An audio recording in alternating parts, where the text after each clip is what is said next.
მოთმინებით აღჭურვილი, მოთმინება როგორც არის უმნიშვნელოვანესი ინსტრუმენტი ეშმაკის და ამასოფლის სულის და ჩვენში ცოდვის დამარცხებისა, მოთმინებით გავლიოთ ჩვენს წინაშე მდებარე სარბიელი და ეს სარბიელი რამდენია, რა? რამდენი ხანი ცოცხლობს ადამიანი? დროში რო განსაზღვრო ძალიან ცოტა ხანი.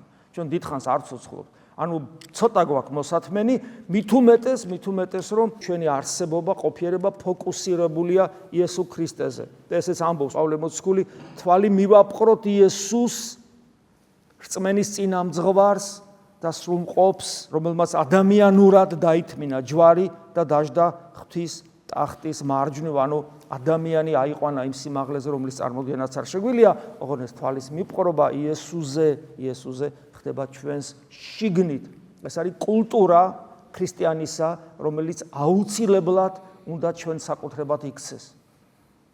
რომელიც უნდა ვლინდებოდეს ყოველ წამს, როდესაც ჩვენ ვიხსენებთ ღმერთის სახელს, როდესაც ჩვენ ვდგავართ წირვაზე.